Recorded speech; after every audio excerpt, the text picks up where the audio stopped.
Hello, everyone, and welcome back to Daily English Podcast.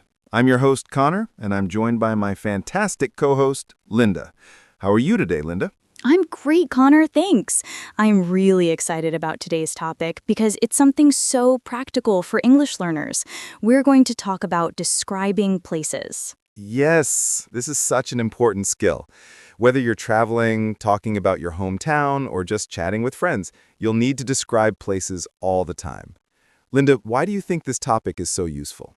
Well, when you meet new people, they often ask, "Where are you from?" or "Have you been anywhere interesting lately?" And to answer those questions well, you need good vocabulary for describing places. Plus, it makes your conversations much more interesting when you can paint a picture with words. Absolutely. So let's start with the basics. When we describe a place, we usually talk about several things. We describe what it looks like, what the atmosphere is like, what you can do there, and how it makes you feel. Does that sound right? Perfect. And I think it's helpful to start with simple adjectives. For example, a place can be big or small, old or modern, crowded or quiet, beautiful or ugly. These basic words are really useful. Great starting point. Let's practice with some examples. Linda, can you describe your hometown for our listeners? Sure. I'm from a medium-sized city in the Northeast. It's quite old, with lots of historic buildings and narrow streets in the center. The downtown area is pretty busy during the day with shops and cafes, but it gets quieter in the evenings. There are some lovely parks where people go jogging or walking their dogs. Overall, it's a peaceful place with a friendly community feel. That's a nice description. I like how you included different aspects, the size, the buildings, the atmosphere, and what people do there. That gives a complete picture. Let me describe my hometown, too. I grew up in a small coastal town. It's very picturesque, with colorful houses along the waterfront. The air always smells like salt, and you can hear seagulls everywhere. It's a touristy place in summer, but quite sleepy in winter. The pace of life is slow and relaxed.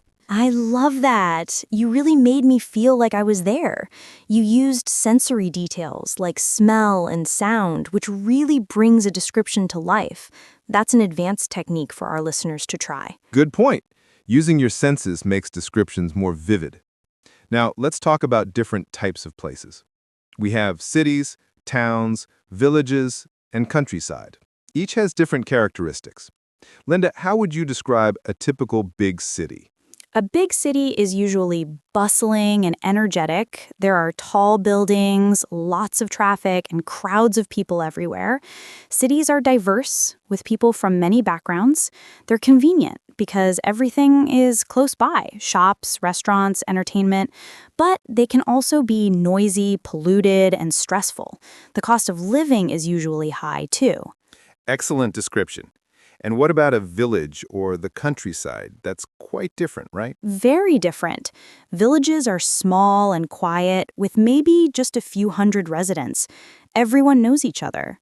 The countryside is peaceful, with lots of nature, fields, forests, hills. The air is fresh and clean. Life moves at a slower pace. But it can be isolated, and you might need a car to get anywhere because public transport is limited. Those contrasts are important for learners to understand. Now, let's talk about specific vocabulary for different features of a place. For example, how do we describe buildings and architecture? Good question. Buildings can be modern, traditional, historic, or ancient. They can be tall skyscrapers or low-rise structures. Architecture can be beautiful, impressive, ugly, or plain. We might say a building is well preserved if it's old but in good condition, or run down if it's in bad condition. Perfect. And what about describing the streets and layout of a place? Streets can be wide or narrow, straight or winding. They might be paved or cobblestone. The layout of a place can be organized with a grid pattern, or it can be maze-like with confusing turns. Some places are pedestrian-friendly, with sidewalks and bike lanes, while others are car-dependent. Great vocabulary. Now let's talk about atmosphere and mood. This is where describing places gets really interesting.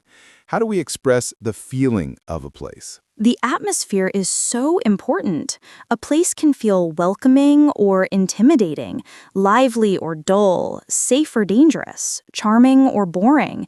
We use words like vibrant, sleepy, romantic, gloomy, cheerful, or mysterious to describe the mood. I love those words. Let's practice using them.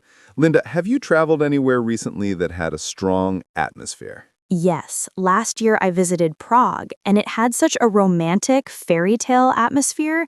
The Old Town Square was enchanting, especially at night with the lights and the medieval architecture. It felt like stepping back in time. The streets were charming, but also very touristy and crowded, which took away from the magic a bit. That sounds amazing. I visited Tokyo a few years ago, and the atmosphere was completely different. It was incredibly modern and high-tech, but also overwhelming. The Shibuya crossing was mind-blowing with thousands of people crossing at once. But then we found these tiny, quiet temples hidden between the skyscrapers, which was such a contrast. That's what I love about describing places. You can capture those unique contrasts and moments. Now, let's talk about some useful phrases and sentence structures for describing places. Connor, what are some good ways to start a description? Well, you can start with location. It's located in the south of France, or it's situated on the coast. You can talk about what it's known for. It's famous for its museums, or it's well known for its food scene. Or you can give a general impression. It's one of the most beautiful places I've ever seen, or it's not much to look at, but it has character. Those are all great. And when you want to add details, you can use phrases like, what I love about this place is, or the thing that stands out is, or one of the highlights is. These phrases help organize your description. Exactly. Now, let's talk about comparing places. This is really useful when someone asks you how two places are different. What expressions can we use? We can say compared to, or unlike, or in contrast to. For example, compared to London, my hometown is much quieter. Or unlike Paris, Berlin has a more modern feel. We can also use similar to or just like for comparisons that show similarities. Good examples. Now I want to talk about describing places you haven't visited, but only heard about. This happens in conversations too. How can we do this honestly, without pretending we've been there? That's important. You can say, from what I've heard, or I've read that, or people say it, or it's supposed to be. This shows you're sharing secondhand information. For example, I've never been to Iceland, but I've heard it's absolutely stunning with incredible natural beauty. Perfect. Honesty is always best. Now, let's practice describing some famous places. I'll start with Paris. Paris is a gorgeous city in France, famous for its art, fashion, and cuisine. It's incredibly romantic, with beautiful architecture like the Eiffel Tower and Notre Dame Cathedral. The streets are lined with cafes where people sit outside and watch the world go by. It can be expensive and touristy in some areas, but it has an undeniable charm. Nice. Let me try New York City. New York is a massive, vibrant city that never sleeps. It's extremely diverse with people from all over the world. Manhattan is full of towering skyscrapers and famous landmarks like Times Square and Central Park. The energy is intense and fast-paced.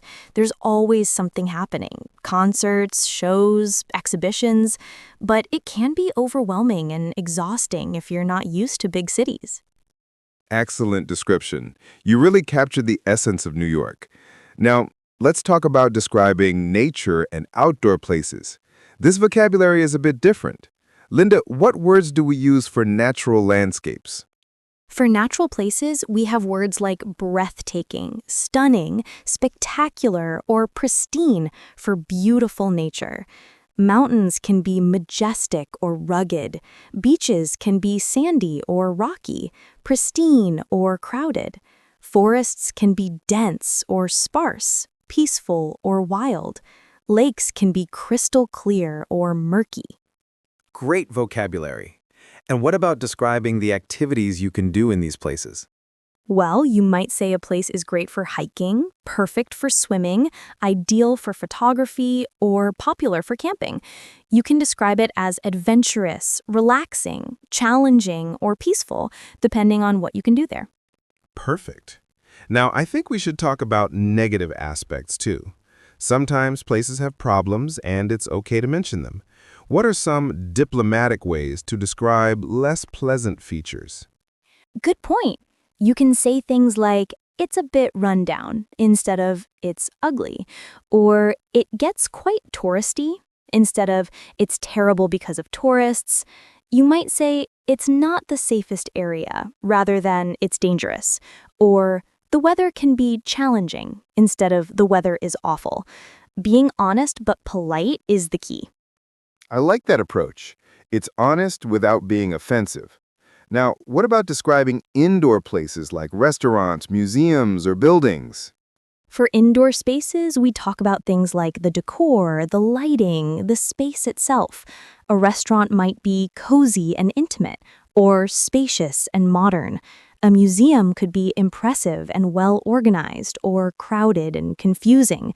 We might describe the atmosphere as elegant, casual, sophisticated, or quirky.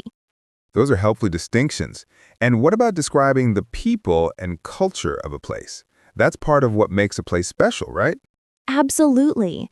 You can say the people are friendly, welcoming, reserved, or helpful. The culture might be traditional, progressive, laid back, or formal. The local customs could be interesting, unique, or different from what you're used to. But we should always be respectful when describing people and cultures. Very important point. Respect is crucial. Now, Linda, let's give our listeners a challenge. Can you describe an imaginary place using all the techniques we've talked about?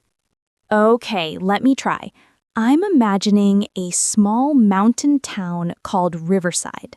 It's nestled in a valley surrounded by pine forests and snow-capped peaks.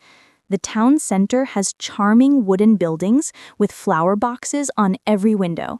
There's a clear river running through the middle with old stone bridges crossing it.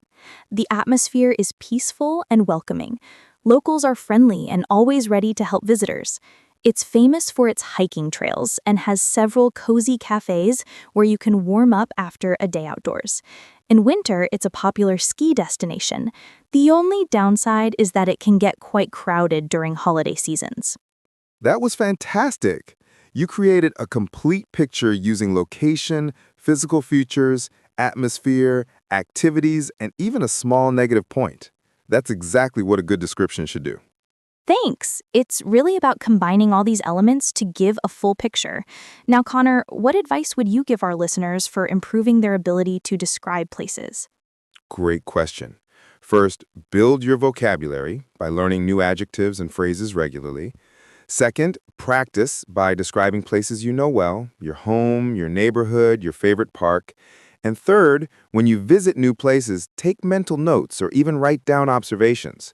And fourth, read travel blogs or watch travel videos to see how native speakers describe places. Those are excellent tips. I'd add that listening to how people naturally describe places in movies, podcasts like this one, or everyday conversations is really helpful too. You pick up the natural flow and common expressions. Absolutely. And don't be afraid to use your imagination. Even if your vocabulary is limited, you can still create interesting descriptions by being specific and using details that make the place unique. That's so true. A few specific, interesting details are better than lots of generic descriptions. For example, saying, there's a bakery on the corner that smells like fresh bread every morning is more memorable than just saying, there are lots of shops. Perfect example. Now, before we finish, let's quickly review some key phrases our listeners can use. Linda, can you give us some starter phrases?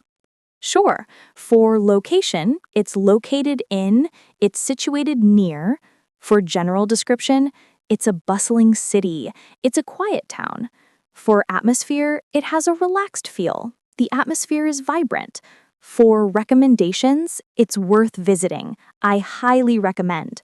For negatives, the only downside is that it can get a bit. Excellent summary. Those phrases will really help our listeners feel more confident when describing places. And remember, everyone, practice makes perfect. The more you describe places, the easier it becomes. Absolutely. And don't worry about being perfect. Even if you don't know the exact word, you can describe what you mean. For example, if you don't know the word cobblestone, you could say old stones on the street, and people will understand. Great point. Communication is more important than perfection. All right, everyone, that brings us to the end of today's episode on describing places. I hope you learned lots of useful vocabulary and phrases today. Try to practice by describing a place you know well, maybe in the comments. Yes, we'd love to hear your descriptions. And remember, if you enjoyed this episode, please subscribe to Daily English Podcast. We're here every single day with new topics to help you improve your English. And don't forget to give us a like if you found this helpful.